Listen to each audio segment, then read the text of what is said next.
Guys ఈరోజు మనం beetroot grapes juice ఎలా చేద్దాం చూద్దాం.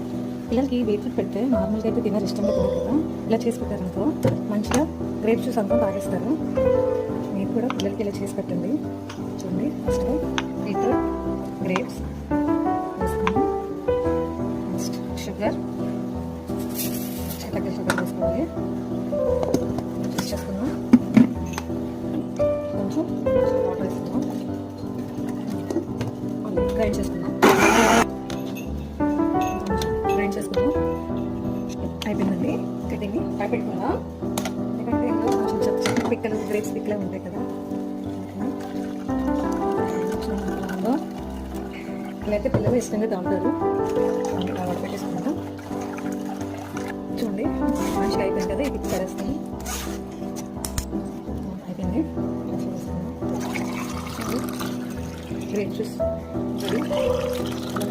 చేసి పెట్టిన వాళ్ళకి చాలా హెల్తీ కూడా, చాలా బాగుంటుంది.